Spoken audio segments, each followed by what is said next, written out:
Oh, hey there. You may have clicked on this video because you're either a narcissist yourself, right? No, just kidding. Or you've been curious of, what is a narcissist exactly? Why is everyone spouting about it all? Or, in a more serious context, you're actually suffering from narcissistic abuse. The real kind, right? And so, just to give a little quick caveat to this great conversation I had with Zerilath Eternal and Caroline Lindon. It was sparked by a great writing from Caroline. And I'm just going to share a quick passage from one of her Substack articles. And yeah, I was prompted to have a conversation about this because it seemed like very important. And this is a topic that I really wanted to cover more in depth and focalized on. And, I saw the homie Zerilath make some great comments about that when Caroline shared some of her sentiments about this subject on Facebook, actually. So, we're all mutual friends and all that. So, hey, why not, congregate and delve deeper, rather. Sorry. So, back about a dozen years ago, and this is from Caroline's The Saturn Seminary. That's the name of her Substack. And the title of this article is Waking Up from the Dream, Neptune and Pisces, right? Sorry, Neptune into Aries. Holy smokes. But getting ahead of myself because she's bringing it back to 2013, where, you know, a defining feature of Neptune in Pisces was the explosion of pop psychology. All right. And, this has just, made people fall into the Dunning-Kruger effect a little too easily, right? With the TikTokification of things and all that jazz. Jump into conclusions a little too much over some half truths or misinformation, or not getting the whole full picture of it, or actually properly digesting it all and weighing it up to different definitions and terms and concepts and all these things, right?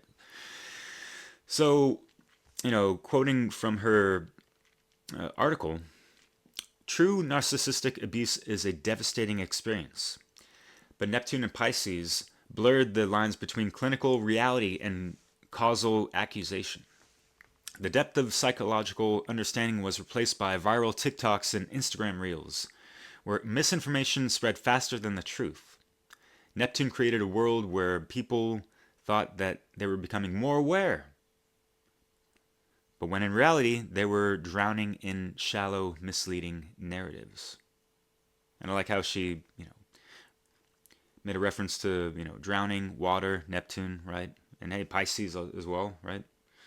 What you know about that breath of a fish, by the way? That's an interesting riddle for the ages. But that's another subject, so let's just get right into it. Yeah, especially since you inspired this conversation, Caroline, I'm going to pass it off to you. That's cool. Okay. So I think today we were just coming on to chat about narcissism. And I think from my perspective, we've just seen over the past decade or so it just being glamorized. Even the word narcissism is quite a glamorous word. And before we used to use things like egotistical, or we used to call people bullies.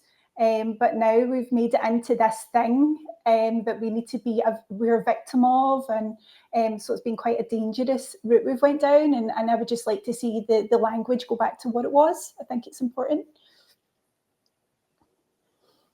Yeah, definitely. And I really appreciate the way you use language. And yeah, this whole conversation was inspired by a post you had on Facebook that also had a Substack article that you wrote back in late January of this year. And I really appreciated what you had to say about it, and just kind of exposing like the overusage of these words. And we throw out all these labels as if like, it's just that, like, oh, saying something I don't agree with or whatever. Oh, conspiracy theorist, or you're a something phobe, or a Yeah. racist, or a narcissist, and all these different things. And it's like, yeah, pop psychology is just, at an all-time high with how people just want to just let words fly as if they mean something that it really doesn't, and they haven't really done the proper studying or the inner work to really truly, you know what I mean? Mhm. Yeah, absolutely. So I think there was a recent video that blew up online of a woman complaining about her husband, calling him all sorts of names because he didn't take the rubbish out. And and it's so easy for people now to say, oh well, he's a narcissist because he didn't take the rubbish out. So yeah, we're at this very interesting point, I think. Jeez, yeah. Zerilath, what's good, brother? Hey, yeah, this abusive words conversation, that's mattered like a whole lot to me as I, am doing all those very challenging dives into the depths of the pun craft, right? It's a major reason why I'm so deeply invested in the root language of the Bach saga, which will be a slow period of time of integrating the those primordial meanings, which will help inform me having more and more care-oriented language, true care-oriented language put into every syllable that I utter. So therefore, words are never wasted. I'd like to be more so like that. And as somebody who also likes to just, you know, let go and, needs to run his mouth, perhaps at a party and tell a joke that makes me look like a horrible person. Right. It's just like, yeah, let me have some low speak. I did a video just recently about low speak versus high speak. Right. And so people, when you've got these fancy terms, they're fancy, right? It's like I consider this like you're trying to do high speak.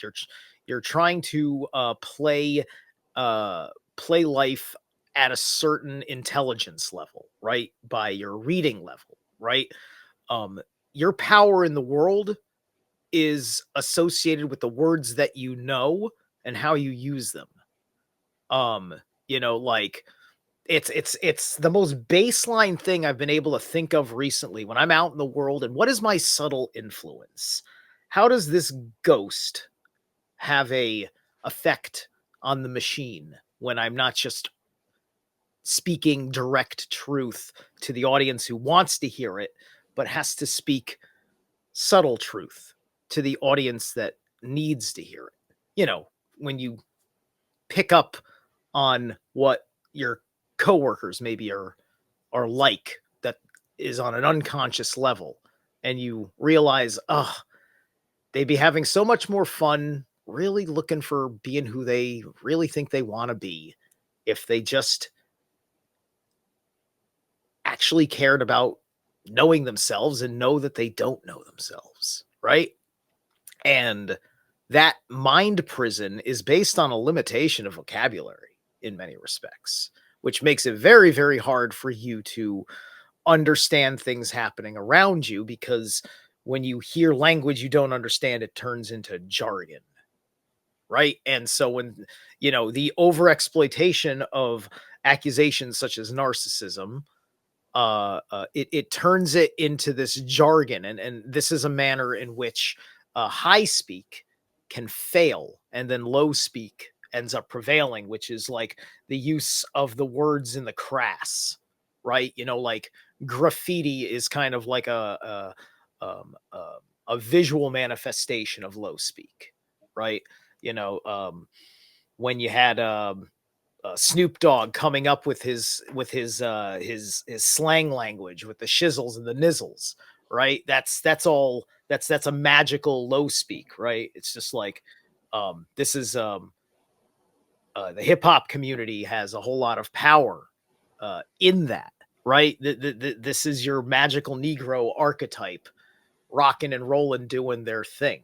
There was a funny, things were funny as hell when Kanye West went and had like a full blown like friendship with like Owen Benjamin, right? And then Kanye West comes out a few months later, being a black Nazi, and people don't get it, that he's just getting a rise out of people, which is fucking liberating. And he'll take it as serious as a fucking heart attack until he changes his fucking mind, right?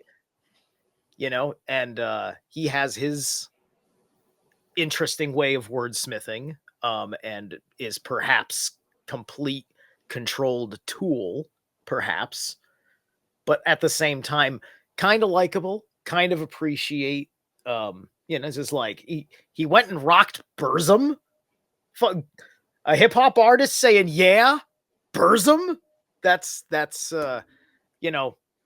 we need people that can innovate language, right? So Damn, I wasn't aware of that. expand your there's a whole thing going on in the community right now, because he's rocking Burzum. He's got the he's full blood. He's got this big swastika necklace that he's wearing. His last album cover was inspired by the Burzum art cover. I'm like, this is that's all I could say is like, this is hysterical. I love it.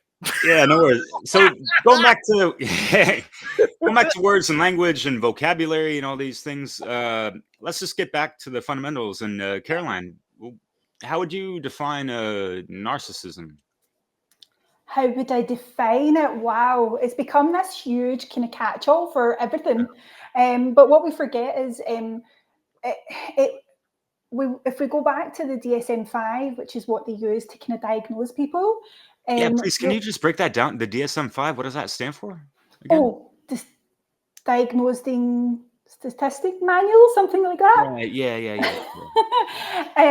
So if we go back to that, in 2013, there was a new manual, and they changed the way they use language, so it became more of a spectrum. And the same thing happened with autism as well. We started using words like spectrum, and it became all-encompassing and covering a lot more things, a lot more terms. So how do we define it? And I said the word egotistical as well. So we used to use that word. So we used to say, he's in Scotland, we say he's up his own arse. That's the kind of term we would use for someone who, thought too highly of themselves. Maybe they didn't deserve to be put themselves on that pedestal. But now it means, to a lot of people, it means that they're narcissistic. So what I was going for, so DSM, so it's actually a personality disorder. So that means there's something wrong with that person. And a lot of the time when we're calling someone narcissistic, we're just talking about someone who didn't do what you asked them to do, or didn't do what you expected of them. So it's maybe not the right kind of word. I'm not sure if I'm answering your question properly, Derek. Right. No, it's all good. It's just misdiagnosed rebellion. That's it. You didn't follow orders. All right. This is project, right? It's somebody's projection, right? People want to call guys like Mark Passio perhaps a narcissist, right? Because he doesn't follow orders, and he understands that to its purest and most absolute, and lives by those values. Right? Yeah. I'm just gonna cut in real quick because I have the original word on the etymon line, the etymology of words, and in regards to narcissism, dating back from this nearby. Yeah, right. 1905, from German Narcissismus, coined in 1899. Indi sexuellen Perversien, or something like that, by a German psychiatrist, Nick Natch, on a comparison suggested a year prior by another person from Greek, with the word where it originates from, Narcissus, name of a beautiful youth in mythology. And there's like the classic story of a guy who's gazing so admirably. Yeah, thank you. Like admiral. Yeah, excuse my French. That his reflection was so beautiful in the pond that he just kind of like fell in there and drowned or some shit like that, right? So yeah, it's this, overabundance of self-love, but the way people use that term is not quite the same as we hear it today. And yeah, it's just, you can throw it out easy, like, oh, that person's selfish, or he's thinking about just himself, and yada yada, what a narcissist, and all these things, right? Yeah. It also has the opposite effect, though. It makes everyone a victim. So everyone's a victim of a narcissist, and it reinforces that victim mentality, which isn't healthy for anyone. Yeah, it's like this victim culture, and how easily people identify with that and stuff. Yeah. And they wear it on their sleeve or whatever, and they're just going about their day as if, and they're Yeah. not healing, right? And they're not resolving these conflicts or rectifying them. Separates them from taking any personal responsibility for their own lives. It's not Mm. my fault, it's their fault. Now, here's some interesting etymology right here. Ooh, please, So yeah. narcissism is, as an ism, is specifically in this book, right? And so this book, for people who don't know, one of my go-tos in the world is The Origins of English Words, a discursive dictionary of Indo-European roots by Joseph T. Shipley. John Hopkins publisher, and don't know the I don't remember the copyright of it. I think it's 1984 was like the original copy. So it goes back to like ner or snur with like an S in front of it, or perhaps it's like a silent S because they have it in parentheses, the S, and then NER, and then it's the second definition of snur. There's two of them. So for and that's because we're talking about narcissism. So it means twist or nouch. In the Greek, it is looks like narke, Narke, cramp, torpor, narcosis, narcolepsy, narcotic. First used in French in 1314. OED. I can't remember. Old English, I think, defines 16 words beginning narco. Pliny and Plutarch in the 1st century AD explained that Narcissus was named for its narcotic effects. Its best known variety is Narcissus poeticus. Sappho speaks of laughing Narcissus that loves the rain. Shelley calls it of flowers, the fairest among them all. But get this, narcissism, as we know it, in the OED, which I can't remember, I want to say it's the Old English Dictionary is what they're trying to say there, is 1976, supplement adds the word narcissism from the mythological Narcissus who fell in love with his reflection in a pool and was changed into the flower, frequent at the waterside. Psychiatry has used the term since Havelock Ellis's Alienist, 1898. So this is where we're getting into the clinicals that we're actually talking. This is why I love this fucking book. This 1976 supplement also adds narc. Narc with a C, narc with a K, slang for narcotics, agent, and narco for either agent or addict, and lists 4 new compounds of narcosynthesis plus 2 columns of further new relevant material. Yeah. So that tells me that narcissism, narcotics, the narcotics of the narcissus flower, right? So it makes it very interesting. What does it mean if you're high, right? It's like we worry about things like addiction, because I think we're talking about when addiction does something to the personality that makes it inherently selfish. So you run the program that serves the addiction, and thus the narcissistic trait emerges and can be hard programmed into your psyche. Yep. That's Spot on. such an interesting correlation with narcotics. Yeah. Wow. Okay. There we go. Wowed myself right on air. Wow, yeah, bravo. Caroline, please, any thoughts on that, or you want to take it No, away? absolutely. I think you're right.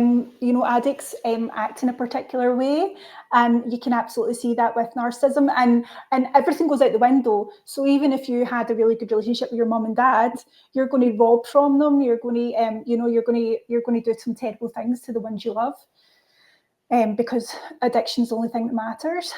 Yeah. Yeah, and so you know, we hear about some of the aspects of why people are addicted to whatever substances and this and that, and folks that have studied Jungian psychology understand shadow work and the aspects of that, and how when people actually do that proper, deep, profound inner work, that some of those blockages and addictions are just dissolved. And for me, a narcissist is kind of, I see it kind of as a parasite to a degree, because they're latching on to their host. Let's take a relationship, for example, and there's not the proper equal energy exchange, right? There's one that's always gaslighting the other, or whatever, the manipulations and all those tactics, right? And it could be covert narcissism or whatever, you know, front word they want to put in front of narcissism. There's like 14 or dozens of different types, and that's kind of falls into the pop psychology side of things, I believe, Caroline, that you mentioned in your article. And so yeah, there's people cannot on their own, with that proper self-love and care, and it's not just service to self. We have to ignite that first and foremost so we can be service to others, right? But people haven't crossed that threshold, so they're constantly trying to fill a void from the external sources. And so that's why we have this, energy harvesting, and the energy comes in so many different shapes and forms, right? So yeah, that's where we have the super selfish service to self type of archetype to a degree, right? And they're kind of damaging the people that they have relationships with, because they're not respecting the law of Gebel, right? Equal energy exchange in regards to the runes, which Zerilath is Yeah. pretty damn good at, right? Thank you. There's a lot of, there's this, it's been the feeling of the existential support, right? It's like a lot of people don't like taking personal responsibility for things outside of their direct interest anymore, because we have done a good job since since the Cold War started, with having a high quality of life by being able to put all this money and all this high human capability that we've been losing over the structured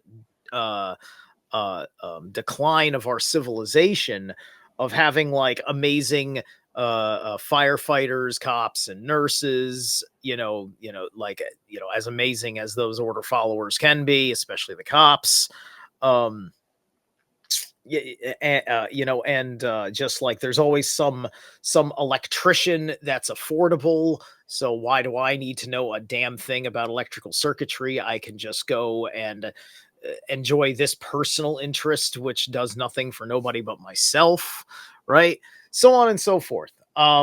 People, the hardest thing to do is to get somebody who's got their shit together, who still needs to attain consciousness, and convince them that they need to shake up their lives a little bit. I mean, that can be really hard, because if it changes you as a person, you could destroy your whole family. You're talking about people that are complacent to a degree and just like really comfortable in that comfort zone and think they got it figured out and stuff, and not willing to change because they're kind of it doesn't make you a narcissist, but right, yeah.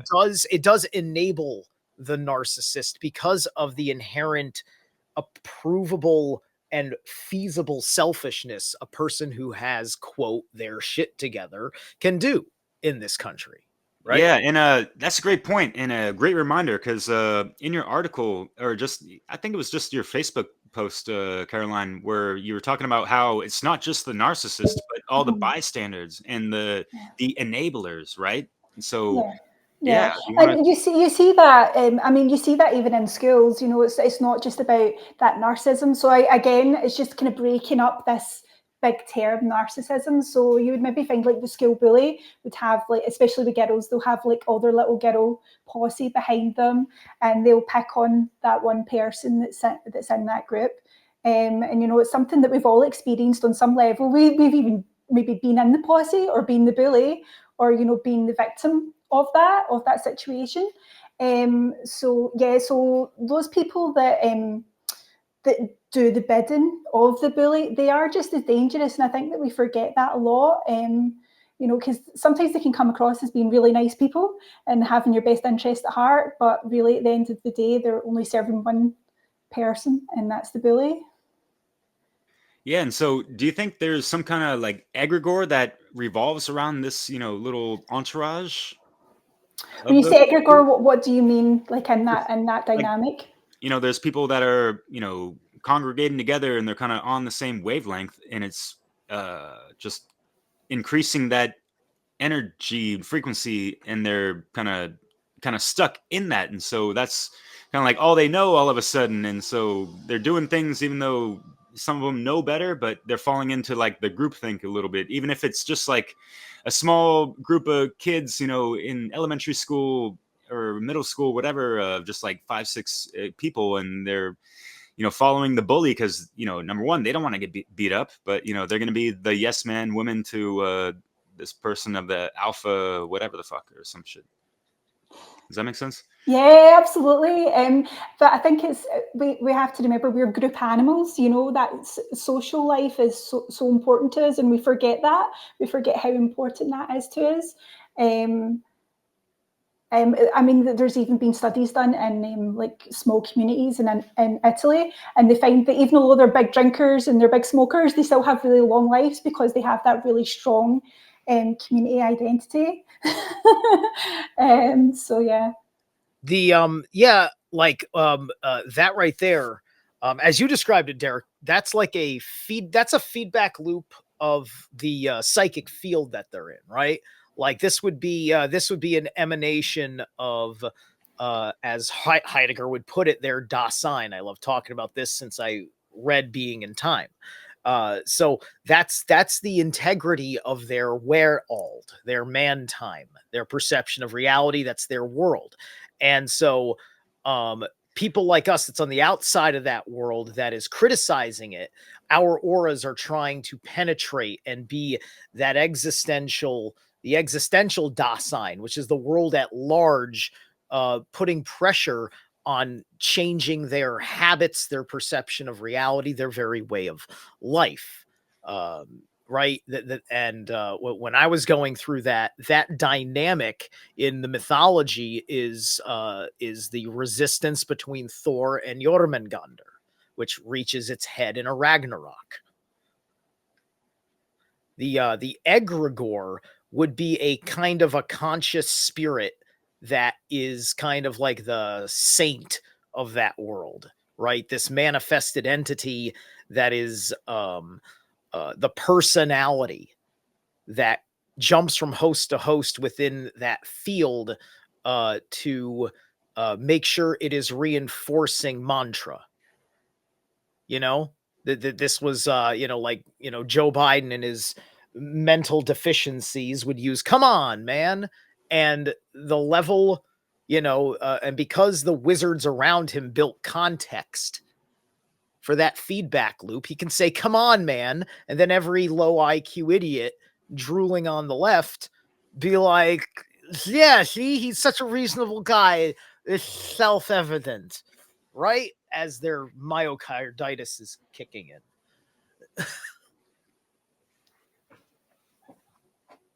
Damn. Anything to that, Caroline? I definitely want to give you the floor because I know we ain't got a whole lot of time, and you're the. No, it's fine. Just trying to think. So, with my like heart trouble, so we're bringing in certain other aspects there, and I'm just thinking how narcissism ties into that whole episode, in 2020, 2021. Just wondering how it all ties into that. I definitely had noticed some points where people were power hungry. And I remember there's like there's a store called B&Q here, which is a hardware store. And I went to go in there, it was 2020, 2021. There's a guy standing there, big man, big, tall, 6-foot man with his, stuff for cleaning your hands and where's your mask? Because I wouldn't wear a mask. But he was just loving that, he was loving being in that place of power over other people and telling them what to do. That's quite classic power tripping, right? Yeah. Just wondering how that kind of ties into the whole narcissism topic. Yeah, because I think there's like sometimes you brought up a great point of like the self-responsibility, Zerilath, I believe, and just going over just people maturing and just having respect for other people and all these things and living by some kind of golden rule. And we come across people have had these types of bosses that they worked under, right? That they love to power trip and put people in their place and toe the line or whatever, and it's like they get a thrill off of that, like ego boost or energy high or some shit like that. And so I'm wondering what kind of loosh is derived from that to a degree, whatever. And I feel like some of these people, they're doing it either unconsciously or whatever, but they're not acting as if it's they want to do this all the time type of thing. Some do, of course, but it's just all of us are operating on fragments of consciousness of our higher selves and all these things, and it just sucks the state of the world that we're at as far as since the fall of Atlantis, regardless. And for me, like the biggest narcissists are the archons and all that stuff, because they can't exist without feeding off of other life force energy, because they can't perpetuate that themselves, type of thing. Have you looked into anything like that? Does that make sense? I know it's kind of like deep, but yeah. Is that for me? So do you think like the archons we're in such a divisive world right now, and do you think like they're pushing that so that they can feed off of that? Well, it's like us, we can emulate aspects of these archons. Yeah. The archons, they can't sustain themselves in our world, but because we're out of alignment, they can try to and get partial success, right? These guys are, it's the dark crystal allegory of the inversion of the divine energy force to turn you into a vampire, right? And then you become the Skeksis. And either that or a vegetable, because they just drained all your force and you ain't getting nothing left, right? Yeah. Well, that's what happens to all those that they need to be in the alignment. The dynamics that they played out are like they can be kind of complicated to explain in the Dark Crystal, but it's easy to pick up just because you see because it's done so well as an example of the energetic to mythological level of a deep truth that's going on with energy exchange practices and the manner in which these characters are in develop, right? And so, real quick, are you talking about the series or the movie, or kind of both? Both. It's just like I haven't seen the series, so I don't know if it stayed true to the original material. So yeah, by and large, I believe that it did. I think a lot of people were maybe not into it entirely because maybe one could accuse it of not being as artistic the way the original Dark Crystal was, because it's a series. There's going to be it's action, it's comedy, it's narrative, it's character developments and whatnot, which is going to be a lot different than kind of just like whispering you into the mythological universe. This was intended to give you origin stories, right? And it even starts like it doesn't even start at the beginning. It has flashbacks in it, right? It's just going like back to like effectively like just the prior age, and then the decline period was supposed to be season 2, but they never got lit for a season 2. But season 1 was all about when the Skeksis were started their plot to betray all the principles they agreed to when they originally incarnated in the first divide, and their corruption had not started yet, right? And that's all. Yeah, that's all in there. And so the Skeksis, they're narcissists and psychopaths. They imply that a Skeksi can redeem itself if it doesn't have to merge with its other half among the mystics, but it does have to find brotherly union with them. They have one character in the series who is a Skeksi who's a good guy, and he's a good guy because he chose to rebel against the dark path of the other Skeksis, and he said, I'm going to buddy up with my mystic half. And they work together as a humble little team in exile. And then they tell the backstory of when they first came before they were split as beings, when they were more like these pure light beings, right? Wow, damn! I haven't seen that series. I really gotta check that out. But I would watch it. I think it's an excellent manner of showing you how the Skeksis held the mask together until their psychopathy made them say, we can finally be ourselves with reckless abandon, as they start fucking getting real bloodthirsty because they get to the point in the story where they take out the Royal Guard. Once they take out the Royal Guard, they take over. Yeah, fun show. You gotta watch. Can you throw that into an analogy in regards to the betrayal of Thoth and everything and what we're living through in these times? Sethicus directly cites the Dark Crystal. He does, which included I think he mentioned the series as well. The series had been out and he had watched it, and I know that he speaks about it. And just briefly, just to let you know, go check it out. It's because Brian Froud is tuned in, who was the creative contributor.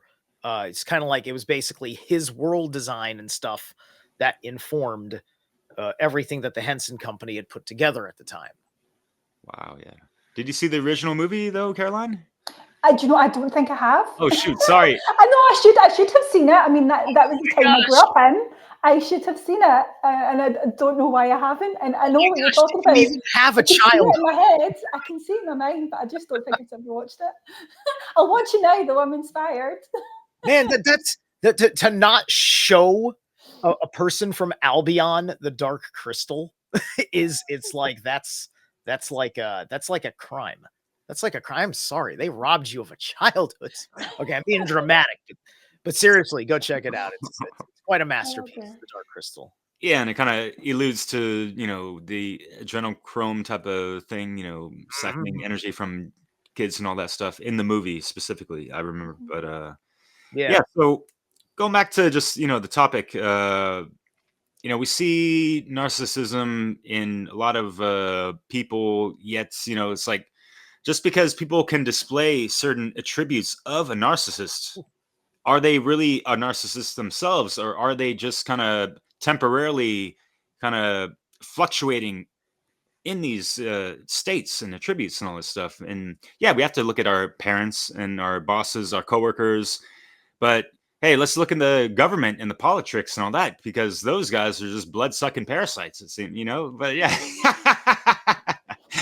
But you see kind of like how parents sometimes, like out here in France, when I was working in restaurants, sometimes, bartending or serving and observing and all that shit. But, see some of these parents with their kids, and it's like, the kids are just like accessories to their life almost. And it's not like, it's just weird sometimes, You see that in Hollywood as well, and the older kids are all non-binary, but they're still, very feminine. You'll see that in the actors and things. But that's why Hollywood's burning. It's failing, going under.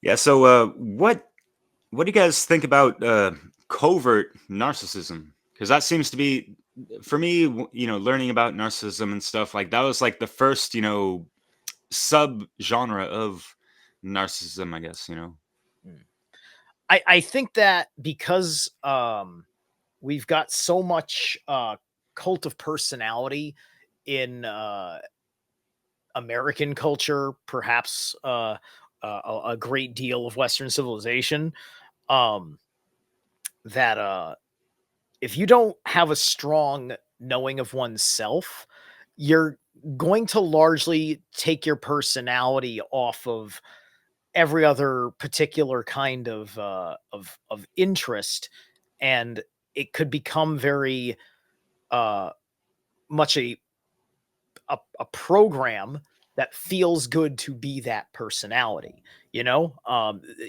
Because there's that fine line between having a personality, which means having an ego, versus going into a place of arrogance.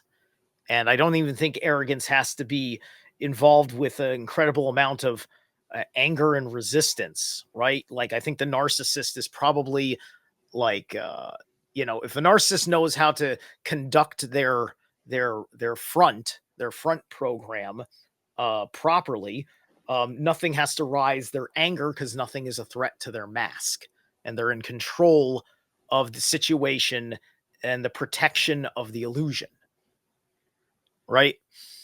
So that mask, yeah.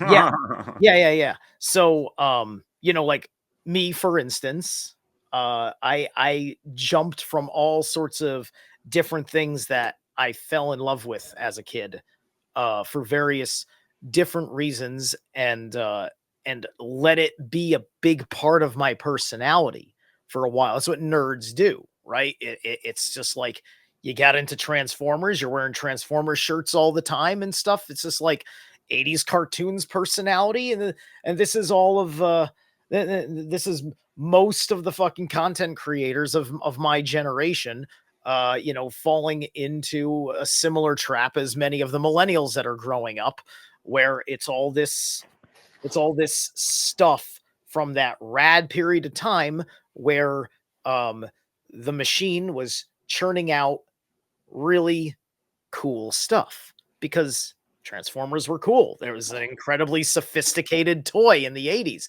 It had all these moving parts and was completely opposable, had amazing accessories. The lore behind the story that fueled your playtime imagination was something else. The action was interesting on the thing, even though it wasn't the best of animation. The voice actors were cool and memorable, and like, if you really liked Starscream or something, you started quoting these little cartoon characters all the time, right? This is you making connection with, like, I think that you can have little spirits that come from all this, right? Activation of imaginary friends. Perhaps we're talking about those those egregores coming online, um and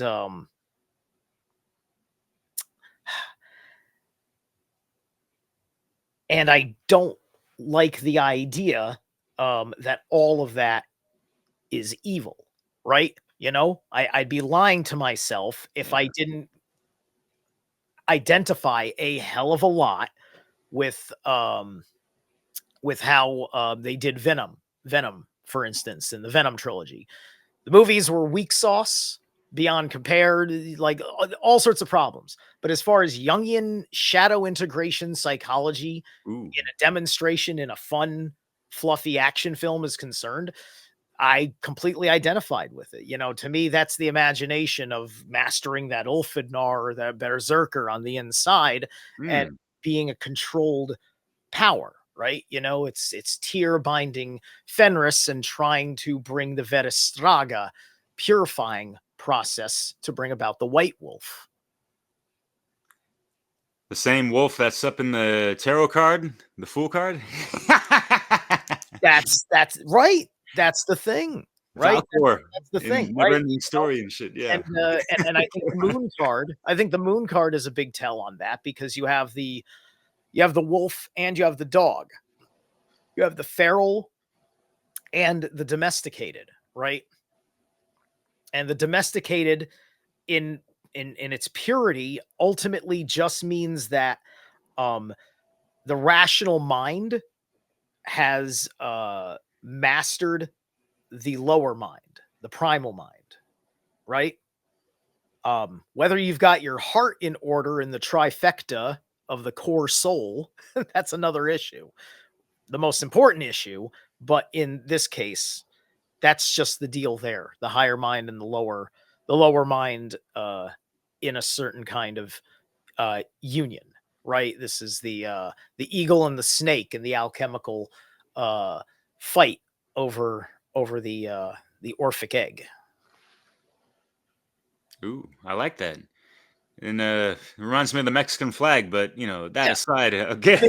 It's Norse mythology too. Like, Right, yeah, totally. Yggdrasil is like the Orphic egg, and then you have the Nidhogger in the underworld, or perhaps we're talking about Jormungandr, if there is a distinction like that. And then you have the great eagle that sits atop. And then you've got a little squirrel running his fucking mouth. He's full of totally nuts, man. Yeah. Totally nuts. Yeah. So we're winding down. We're running out of time. And I just want to shift a little bit more towards kind of like solutions. And starting with you, Caroline, of just, how can, I guess, address first and foremost the whatever narcissist within us first and foremost, and whatever black hole stuff going on, and doing the shadow work and shining light upon the unconscious, subconscious realms and all these things. And then, how can we navigate in this reality full of the NSPs, the narcissists, psychopaths, sociopaths type of thing? Yeah. So I think it's. Maybe I should explain a wee bit about how I came, like how I got interested in all of this kind of stuff. Yeah, please, So a way back, see, before it became really popular online and everyone was talking about it, I had a very difficult relationship with my mother, to the point where we don't have any kind of relationship now. And if you look down like the lists of traits of a narcissist, you can tick them off. And definitely when you say that term covert narcissist, that was a new term that started getting used about 2013. Before that, we didn't really use that term. So we didn't have these like, behind the scenes wearing a mask type narcissists, the victim narcissists. We only had the quite overt ones. And it was a huge time of discovery for me. I'm not trying to say that, my mother was a narcissist or anything like that. I'm not here to diagnose anyone, even if it's my own personal experience, but it helped me learn. And what I was able to do with that, at the time I started learning about how these relationships interact with each other. So, I was playing along just as she was playing along, and we were playing along together. And some people describe it like a dance. And you have to say, I don't want to do that dance anymore. And you have to walk away from it. That is the best thing you can do in these situations. But I think a big thing is we need to stop glamorizing and stop giving them these fancy names, as you say. We want to start calling things for what they are. Some people are just arseholes, and I think we need to start using that kind of language. It's important. Yeah, I feel you. It's got to be arse. It's got to be arse. Assholes overdone. We need more arseholes. Okay, arseholes. Yeah, Caroline, you said it in the Facebook post as well. It's like, these people need to be cut off. They're not willing to do the work to, cooperate or even look to redeem themselves or change for the better, all these things. And that goes along with their cohorts and all that stuff, right? So it's unfortunate, but it's got to be done sometimes, right? Yeah. There's certain circumstances where I've experienced, people acting that way, and I haven't cut them off. And that was dealing with a troubled teenager and dealing with someone with addiction problems, because there is a way out of that. It doesn't mean that they're going to be trapped in that situation forever, and they can come around again. So it's good to know that. And that's where, it's difficult to put that label on someone, because then that implies that they're always going to be like that because they have a personality disorder, but it's not always that. It's not always the case. Yeah, and just sometimes, especially today in the modern world of pop psychology, all these, isms and schisms and false diagnoses as well of, these super compartmentalized, subgenres of, all this shit, right? So just real quick, the hypervigilant narcissism, the grandiose narcissism, exhibitionist narcissism, sexual narcissism, vindictive narcissism, malignant, anti-gnostic, somatic narcissism, cerebral, spiritual, communal, healthy. Like, y'all are making it too complicated, y'all. What the fuck, man? Like, who's getting paid to write this shit sometimes, right? So what the hell? We used to have other words for these, like a sexual narcissist was probably a sex addict before. We need to reclaim the language that we used to use. Right. And that's not to say there's not validity to it, right. Yeah.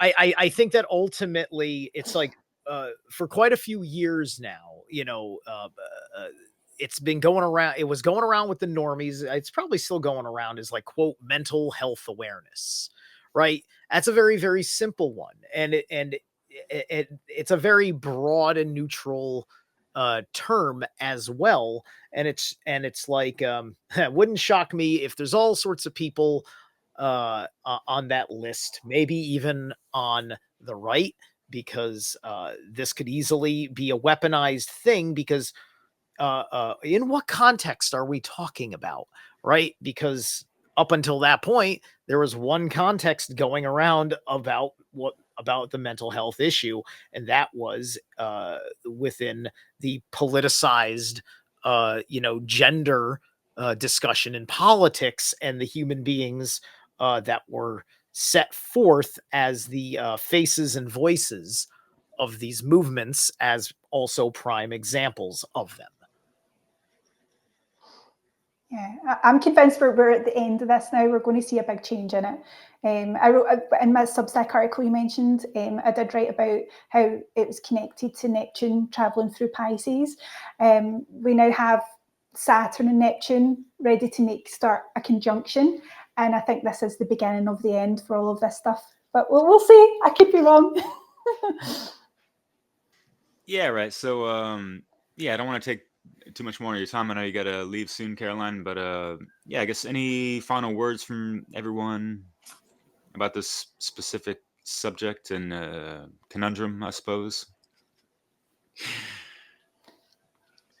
Well, I think that I think that narcissism is in there, in those traits about, they say that the vampire has no reflection because they have no psychological reflection.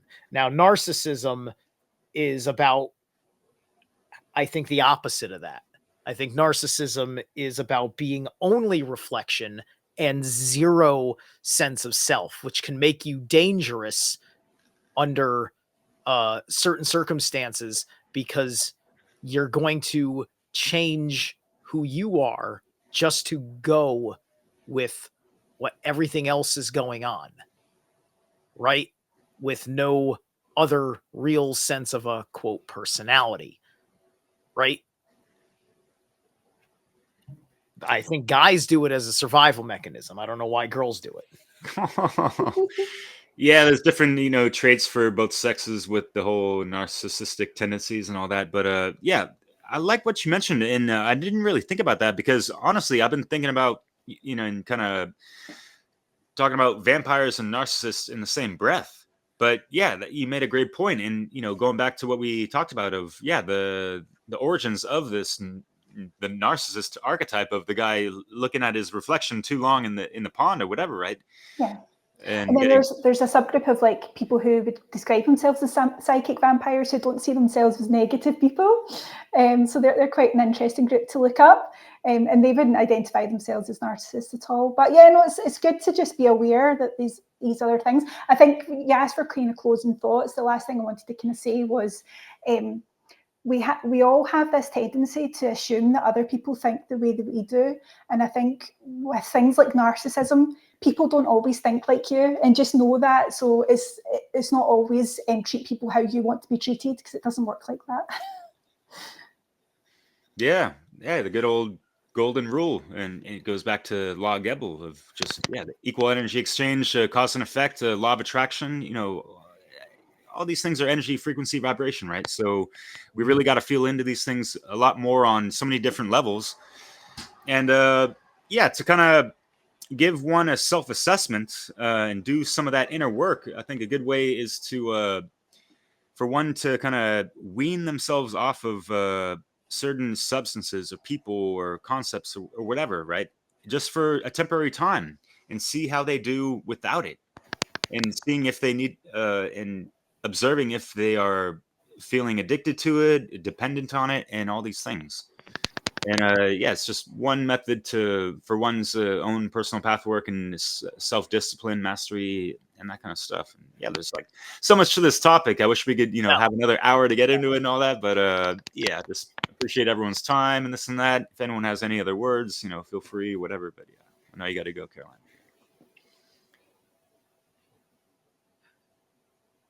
I was what was I going to say?